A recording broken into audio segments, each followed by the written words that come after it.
करें। ठीक है, तो सबसे पहले हम पढ़ते हैं experimental demonstration of AD current. तो यहां पे देखो एक्सपेरिमेंटल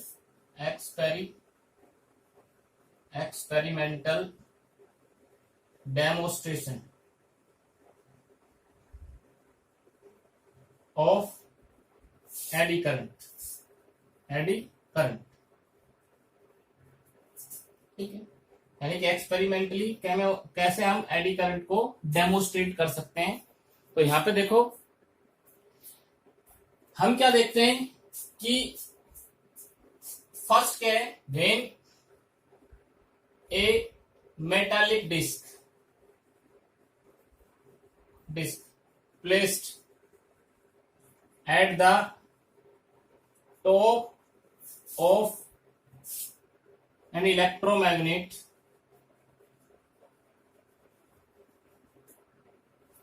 ठीक है, when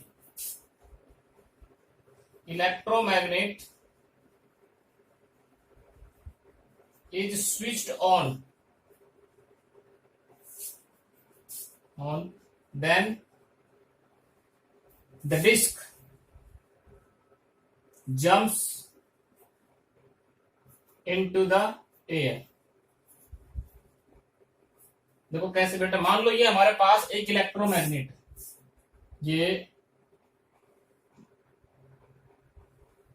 एक इलेक्ट्रोमैग्नेट है, ठीक है, और इसके ऊपर एक मेटल की डिस्क रखी हुई है। मान लो ये डिस्क इसके ऊपर इस तरह से रखी हुई थी, मेटल की डिस्क थी ये, ठीक है, और ये इसके ऊपर इस तरह से कॉइल लिपटी हुई है इलेक्ट्रोमैग्नेट के ऊपर। ये यहां पे हमने एक बैटरी लगा दी इसके साथ और एक ये की लगा दी, ठीक है। This is electromagnet. ये क्या है हमारा इलेक्ट्रोमैग्नेट, ठीक है बेटा, ये इलेक्ट्रोमैग्नेट है और ये डिस्क है, ये एक डिस्क इसके ऊपर रखी हुई है,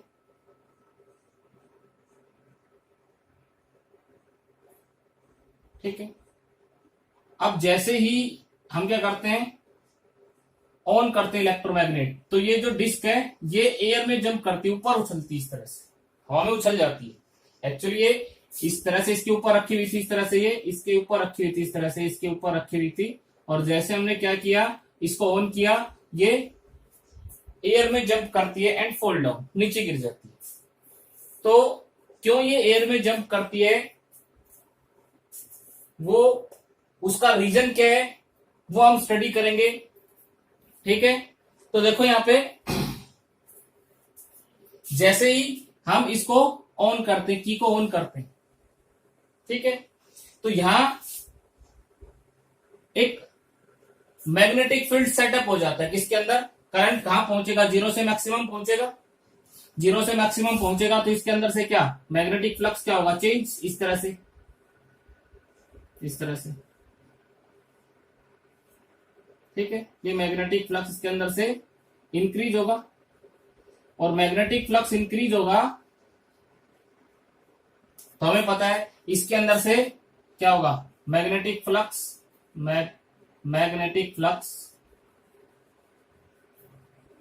इंक्रीजेस। मैग्नेटिक फ्लक्स इंक्रीज होगा तो इसके अंदर क्या डेवलप होगा, एक एडी करंट डेवलप होगा, इस तरह से, ये इस तरह से एक एडी करंट, ये इसके अंदर एक एडी करंट डेवलप हो जाएगा। अब एडी करंट डेवलप होगा तो एडी करंट जैसे डेवलप होगा तो हमने लेंज लो पढ़ा है, Lenz law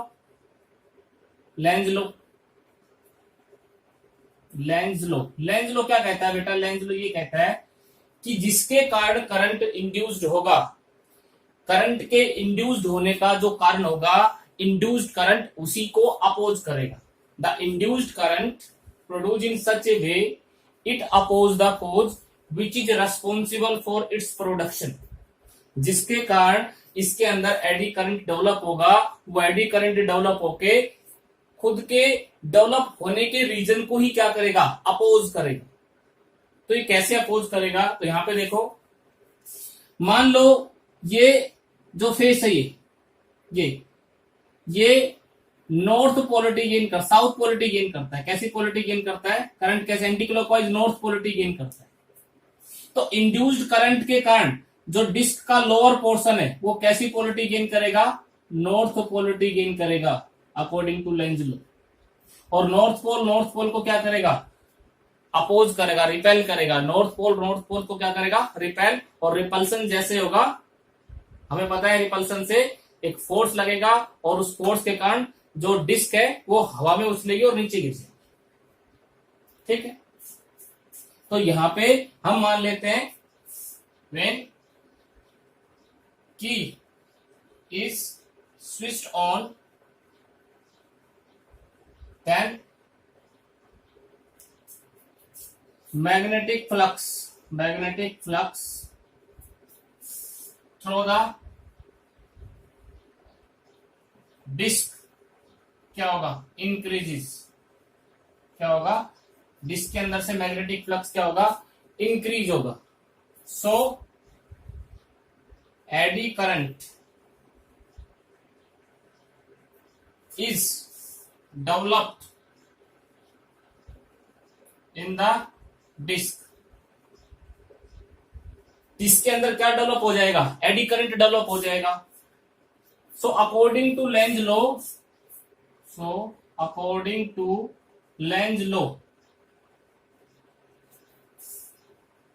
the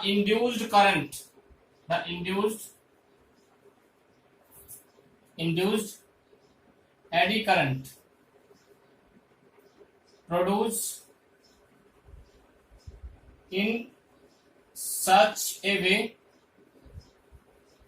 it opposes the cause which is responsible for its production.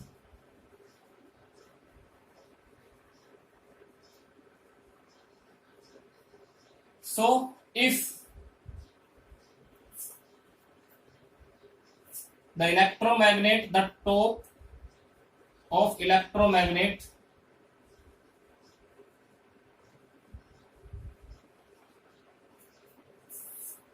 gain n polarity, north polarity gain करता है, then the lower portion of disk must gain lower north polarity and polarity, and due to repulsion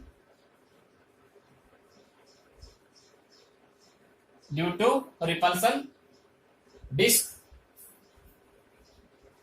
jumps into the air. ठीक है, तो ये disc किसमें jump करती है? Air. ठीक है बेटा, तो ये फर्स्ट एक्सपेरिमेंट है जिससे हम क्या दिखा सकते हैं कि डिस्क में क्या डेवलप हुआ? एडी करंट डेवलप हुआ, और उस एडी करंट ने जिसके कारण डेवलप हुआ उसी का अपोज किया, साथ में लेंज लॉ को भी इसने ओबे किया। ठीक है, तो ये फर्स्ट एक्सपेरिमेंट था। दूसरा एक्सपेरिमेंट क्या है वो देखेंगे बेटा। दूसरा एक्सपेरिमेंट, तो सेकंड एक्सपेरिमेंट देखो। सेकंड एक्सपेरिमेंट में हम क्या करते हैं कि एक इलेक्ट्रोमैग्नेट लेते हैं और इलेक्ट्रोमैग्नेट के बीच में एक मेटल का पीस सस्पेंड करते हैं। देखो यहां पे, ये हमारे पास सेकंड एक्सपेरिमेंट, ये हमारे पास एक इलेक्ट्रोमैग्नेट है, ये नॉर्थ पोल उसका और ये उसका साउथ पोल, और यहां बीच में हमने क्या किया? एक मेटल का पीस ले लिया इस तरह से।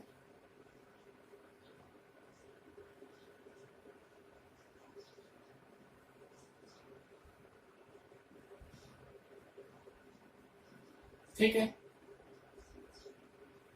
ये मेटल का piece, and made to oscillate.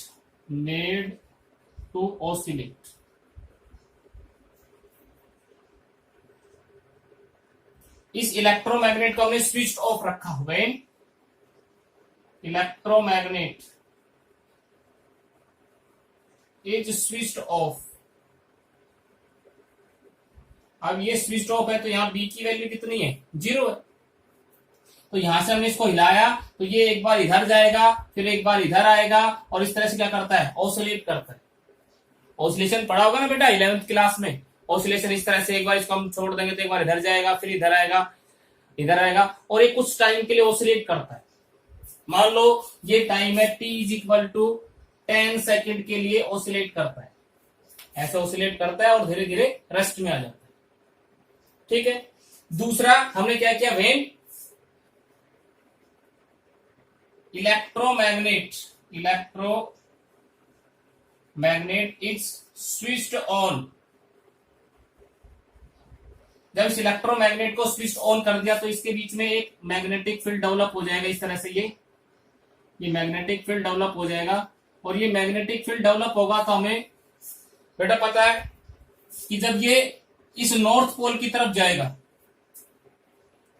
Sorry इस साउथ पोल की तरफ जाएगा, तो धीरे धीरे इसका एरिया क्या होता जाएगा, घटता जाएगा, वापिस आएगा तो एरिया बढ़ता जाएगा। ठीक है।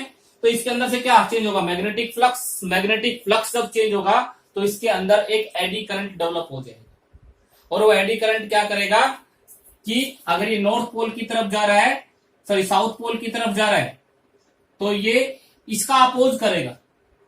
तो कैसी पोलरिटी गेन करेगा, जो एडी करंट इसके अंदर डेवलप होगा उसके कारण ये कैसी पोलरिटी गेन करेगा, साउथ पोलरिटी। और साउथ पोलरिटी गेन करेगा तो साउथ पोल को रिपेल करेगा, ये तुरंत इसको इधर भेज देगा। जब ये इधर आएगा नॉर्थ पोल की तरफ तो फिर दोबारा से मैग्नेटिक फ्लक्स चेंज होगा, तो ये उस चेंज इन फ्लक्स को अपोज करेगा, तो इधर आएगा तो ये नॉर्थ पोलरिटी गेन करेगा, नॉर्थ पोल को रिपेल करेगा और ये इसको उधर भेज देगा।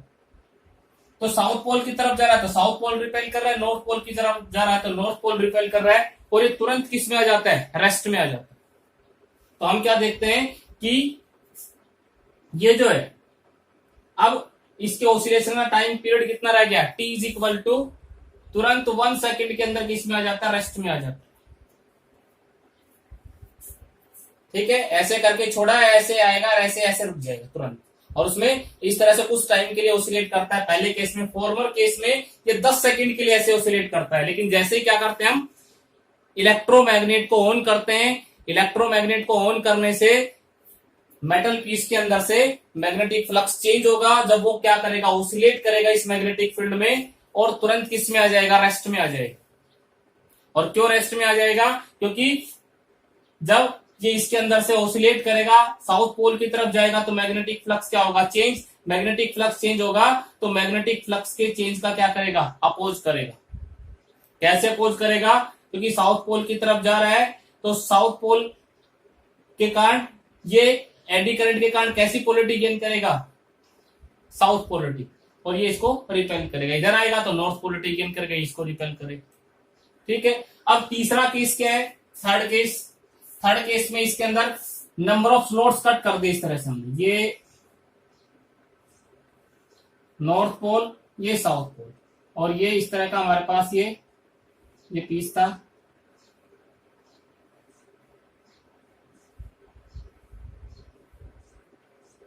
इसके अंदर नंबर ऑफ स्लॉट्स कट कर दे इस तरह से,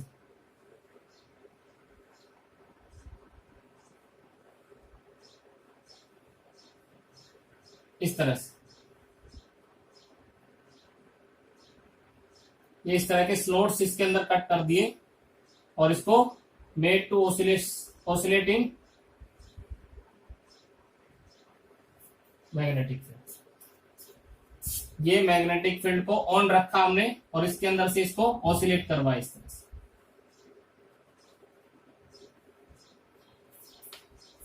हमने इसको डिस्टर्ब किया और ये इसमें ऑसिलेट करना स्टार्ट करता है। तो हम देखते हैं कितने टाइम के लिए ऑसिलेट करता है, t is equal to 5 second के लिए ऑसिलेट करता है। The time period of oscillation is less than from the first case and greater than from the previous case या फॉर्मर केस। इससे पहले वाले केस से ज्यादा टाइम के लिए ऑसिलेट करता है, लेकिन जो फर्स्ट जब स्विच ऑफ था उससे कम टाइम के लिए ऑसिलेट करता है, क्योंकि वहां तो क्या नहीं था, मैग्नेटिक फील्ड था ही नहीं, तो वहां कोई एडी करंट डेवलप नहीं हो रहा था। इस केस में भी एडी करंट डेवलप होगा। The piece of metal oscillate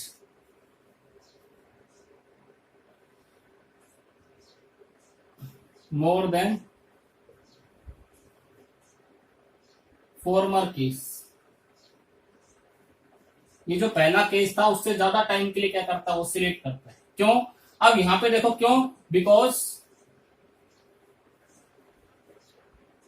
the path of eddy current increases, so resistance also increases and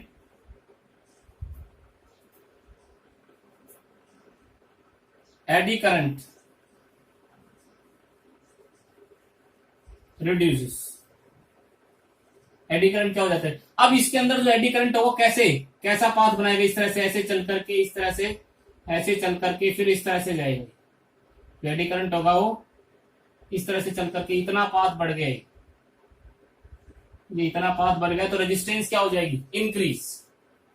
क्योंकि पाथ लेंथ बढ़ गई तो रेजिस्टेंस इंक्रीज हो गई, एडी करंट क्या हो जाएगा, डिक्रीज। और एडी करंट डिक्रीज हो जाएगा तो जो ये ज्यादा टाइम के लिए क्या करेगा, ऑसिलेट करेगा, क्योंकि मैग्नेटिक मोमेंट आई इंटू ए होता है। ठीक है, तो यहां पे देखो एडी करंट क्या हो जाएगा, रिड्यूस। तो एडी करंट रिड्यूस हो जाएगा तो ये ज्यादा टाइम के लिए क्या करेगा, ऑसिलेट करेगा। अगर एडी करंट ज्यादा होता तो कम टाइम के लिए क्या करता, ऑसिलेट करता।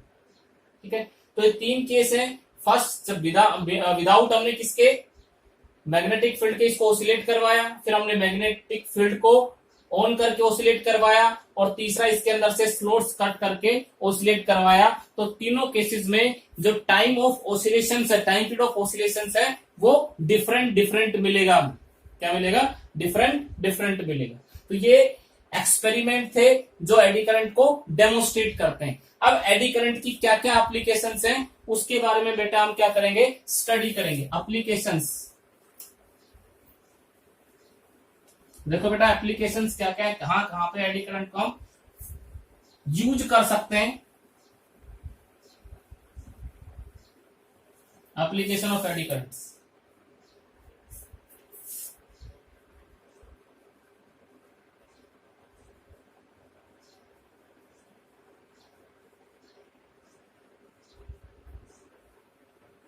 First eddy current used in designing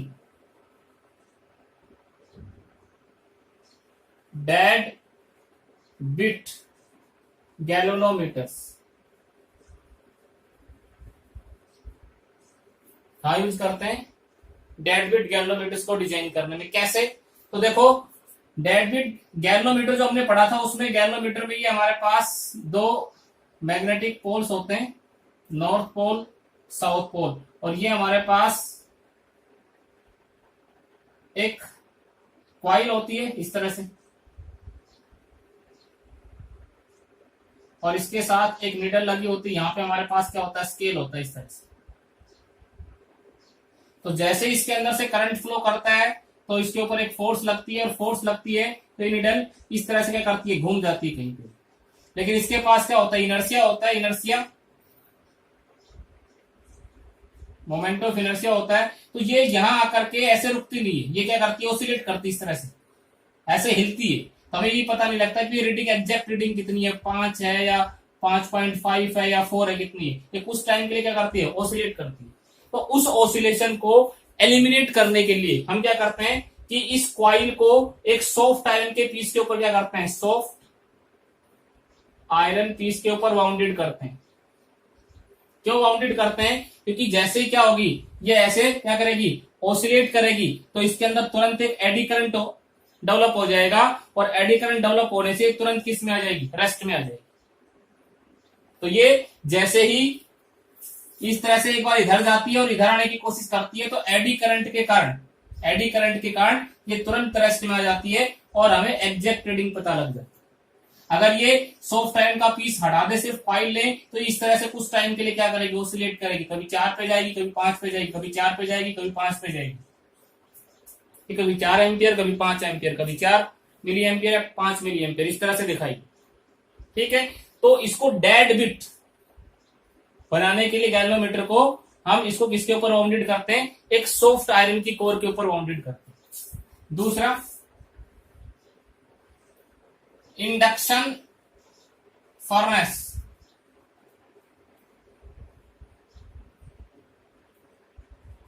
induction furnace क्या होती है, जो बड़ी बड़ी भट्टियां होती है जिसमें अंदर मेटल का स्क्रैप जो होता है, जिसको हम क्या करते हैं, मेल्ट करते हैं, उसमें हम किसका यूज करते हैं, एडी करंट का यूज करते हैं। किसका यूज करते हैं, एडी करंट का, बिकॉज वहां पे हमें बहुत हाई टेम्परेचर चाहिए होता है, 2000 degree Celsius, 1500 degree Celsius, 1600 degree Celsius, इस तरह का। और इस तरह का टेम्परेचर हम किससे डेवलप कर सकते हैं, एडी करंट से डेवलप कर सकते हैं, क्योंकि ये हमारे पास कोई भी पॉट होता है इस तरह का, और उसके अंदर मेटल का स्क्रैप डाल देते हैं, मेटल का स्क्रैप, इस तरह से जो भी मेटल का स्क्रैप होता है इस तरह से, और इसके दोनों तरफ इस तरह से एक अल्टरनेटिंग करंट अप्लाई कर देते हैं इस तरह से। तो यहां इसके अंदर से अल्टरनेटिंग करंट से एक अल्टरनेटिंग मैग्नेटिक फील्ड डेवलप होता है, और अल्टरनेटिंग मैग्नेटिक फील्ड डेवलप होने से इसके अंदर एडी करंट डेवलप होगा इस तरह से, और एडी करंट डेवलप होने से हीट जो होगी किस पे डिपेंड करती है, हीट प्रोड्यूस होगी, आई स्क्वायर आर टी। तो आई जो होता है वेरी लार्ज, तो हीट भी क्या होती है, वेरी लार्ज, और ये टेम्परेचर बहुत हाई डिग्री तक पहुंच जाता है। तो इंडक्शन फर्नेस के अंदर किसका यूज करते हैं, एडी करंट का। तीसरा, मैग्नेटिक ब्रेक्स।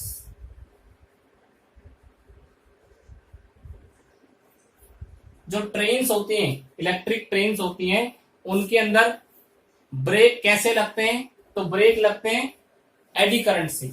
जो भी ये व्हील होता है इस तरह का, ये एक्शन होता है हर अपार्टमेंट के साथ, तो यहाँ पे क्या लगे होते हैं, इलेक्ट्रोमैग्नेट इसके साथ अटैच कर देते हैं। ये इसके ऊपर इलेक्ट्रोमैग्नेट इस तरह से लगा देते हैं, ये इस तरह से इलेक्ट्रोमैग्नेट इसके ऊपर दोनों तरफ लगा देते हैं, और जैसे ही हमें क्या करना होता है, इस तरह से इलेक्ट्रोमैग्नेट लगा देते हैं दोनों तरफ, और जैसे हमें ट्रेन को रोकना होता है तो इस इलेक्ट्रोमैग्नेट को ऑन कर देते हैं। इलेक्ट्रोमैग्नेट को ऑन करने से देखो ये पहिया घूमता है, तो इसके अंदर से मैग्नेटिक फ्लक्स क्या होता है, चेंज। मैग्नेटिक फ्लक्स चेंज होगा, तो मैग्नेटिक फ्लक्स चेंज होकर के क्या करेगा, उसी का अपोज करेगा जिसके कारण उसके अंदर चेंज आ रहा है। तो ये घूम रहा है, तो इसके मोशन को क्या करता है, ये अपोज करता है, तो ट्रेन धीरे धीरे धीरे धीरे रुक जाती है। तो ट्रेन के अंदर जो ब्रेक लगते हैं वो किससे लगते हैं, एडी करंट के कारण। उसके बाद एडी करंट का यूज इंडक्शन मोटर्स के अंदर होता है। इंडक्शन घर में जो मोटर होती है, इंडक्शन मोटर, पंखे की जो मोटर होती है उसमें कैसे घूमता है पंखा, एडी करंट के कारण। इसी तरह से एनर्जी मीटर्स, पावर मीटर्स, जो पहले मीटर आते थे जिसमें एक डिस्क घूमती थी और उससे रीडिंग आती थी, तो वो किसके कारण घूमती थी, एडी करंट के कारण घूमती थी। इसके अलावा स्पीडोमीटर, व्हीकल्स, स्पीडोमीटर जो आता है उसमें भी एडी करंट के कारण वो डिस्क घूमती है, जिसके कारण हमें वो स्पीड शो करता है। ठीक है, तो ये कुछ एप्लीकेशन है एडी करंट की, कहां पे हम एडी करंट को यूज कर सकते हैं। उसके बाद आता है कि कैसे हम एडी करंट को मिनिमाइज कर सकते हैं। एलिमिनेट बिल्कुल नहीं कर सकते, how to minimize the eddy current. और ये बहुत बार एग्जाम में बेटा पूछा गया है कि कैसे एडी करंट को हम मिनिमाइज कर सकते हैं। तो देखो कैसे एडी करंट को हम मिनिमाइज कर सकते हैं, देखो how to minimize eddy current.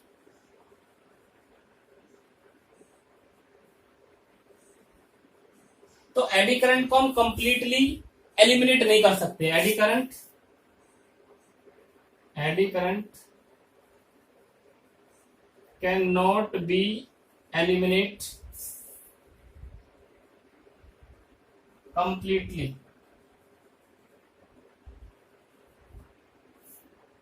but it can be minimized। Minimize कर सकते हैं लेकिन कंप्लीटली इसको एलिमिनेट नहीं कर सकते। ठीक है, तो कैसे एडी करंट को हम मिनिमाइज कर सकते हैं? क्योंकि एडी करंट के कारण हीट डेवलप होती है और उसके कारण एनर्जी का लॉस होता है। पंखे को हम नीचे से छू करके देखेंगे तो नीचे से गर्म होता है, वो एडी करंट के कारण। ठीक है, इसी तरह से ट्रांसफॉर्मर जो होता है वो भी गर्म हो जाता है, किसके कारण? एडी करंट के कारण। ठीक है, तो ये अनडिजायरेबल इफेक्ट है। एक तो रिलेटिव मोशन को अपोज करता है और दूसरा इसके कारण हीट डेवलप होती। तो ये एडी करंट के अनडिजायरेबल इफेक्ट हैं और इसको हम कैसे मिनिमाइज कर सकते हैं? तो यहां पे देखो, the appliances like transformer and dynamo, the core which is used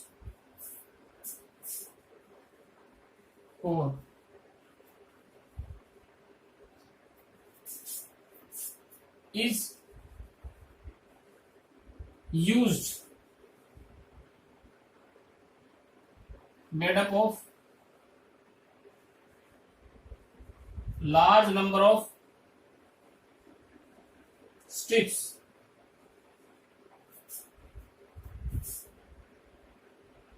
instead of a single piece of metal। जो कोर हम यूज करते हैं जिसके ऊपर कॉइल लिपटी होती है, तो हम उसके अंदर large number of strips use करते हैं। छोटे ट्रांसफॉर्मर को खोल करके देखेंगे तो उसमें क्या होता है कि उसमें ये इस तरह से ट्रांसफॉर्मर आगे पढ़ेंगे, इस तरह से उसका स्ट्रक्चर होता है ट्रांसफॉर्मर का, ये इस तरह से।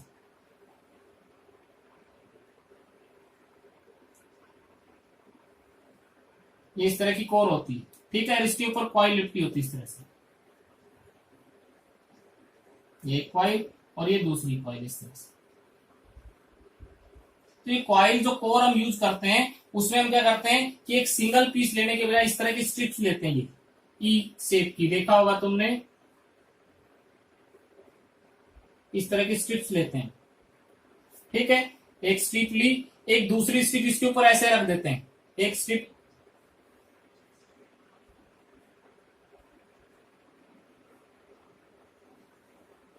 तो ये दूसरी स्ट्रिप इसके ऊपर रखेंगे तो कैसा, ये इसी तरह का बनेगा। ये दूसरी स्ट्रिप इसके ऊपर आ गई, फिर इसके ऊपर तीसरी स्ट्रिप और बीच में क्या डाल देते हैं? वार्नेस। क्या डालते हैं? वार्नेस, इंसुलेटिंग वार्नेस लाइक लिक्विड।